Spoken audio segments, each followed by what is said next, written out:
And the Carolinas are shut down for an entirely different reason. This strong new system bringing blizzard-like conditions along the coast.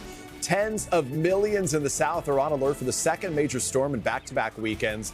And then, of course, again, there is the cold, which is most of the country locked in a deep freeze right now. Angie is keeping an eye on all of it for us. We do want to begin this morning with Aaron Gilchrist. He is live in Wrightsville Beach, North Carolina this morning. Aaron, you look like the side of an Alaska Airlines plane. That sounds about right. It feels like we should be in Alaska right now, Peter. I'll tell you, for sure, we're sort of seeing this weird setup where it feels like a hurricane is coming, right? We've got this incredible wind that's been building up here. You may be able to see the waves crashing behind me here, but make no mistake, it is bitterly, brutally cold out here right now. I think the wind chill is somewhere around 18 degrees here right now. No snow is falling, but that is not the case for other parts of North Carolina right now. Overnight, we did start to see western parts of the state start to see a little bit of snowfall, as well as the central part of the state. We know that depending on where you are in North Carolina, you're going to get maybe 3 to 12 inches of snow by the time this system is on its way out of this area. Those higher totals expected along the coast as you get here into Wrightsville Beach, up into the Outer Banks as well.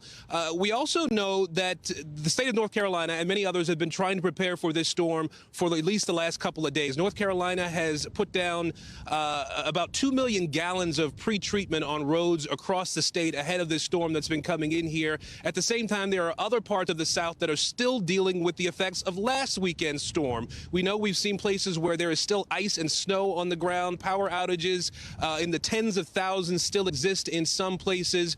But the reality today is that we are awaiting the bulk of this current storm system to come through the southeast, North Carolina, Virginia, South Carolina, even Florida, going to expect some of this cold weather that will feature snow. But really, Peter, it's the brutal cold temperatures that are going to linger for a while. We'll get down to single-digit wind chills here tonight and on into the day tomorrow and really into next week, Peter. 6 months, and there'll be kids playing on those beaches, but we got a long way to go until then. Aaron Gilchrist staying warm on the beaches of North Carolina. Aaron, thank you. All right, let's turn it over to Angie now, who's tracking the storm and the brutal temperatures. How much snow are we talking about here? You know what? We could see up to close to a foot in some of these spots across the Carolinas. Here's what's going on right now. We've got, of course, 32 million people under winter alerts, snow falling across parts of Knoxville, Charlotte, Raleigh, and extending out to the coast. This is not the worst that it's going to get. It's going to ramp up here as the day goes on, and we'll see heavy snow and the high winds kind of encompassing the Carolinas, stretching into Virginia, and the potential for near blizzard conditions. It's not just the snow that we're dealing with, but also those very high winds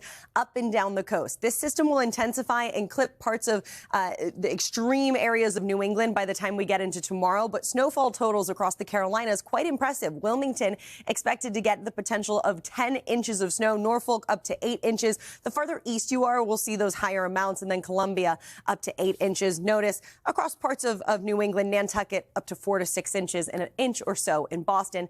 Those wind speeds, though, incredibly impressive, guys, up to 50 and 60 miles per hour. Back to you. Okay, Angie, see you back in a little bit. Hey, thanks for watching. And don't forget, you can catch the Today Show every morning on NBC or take Today when you're on the go. Just follow the Today podcast on Apple Podcasts, Spotify, or wherever you listen.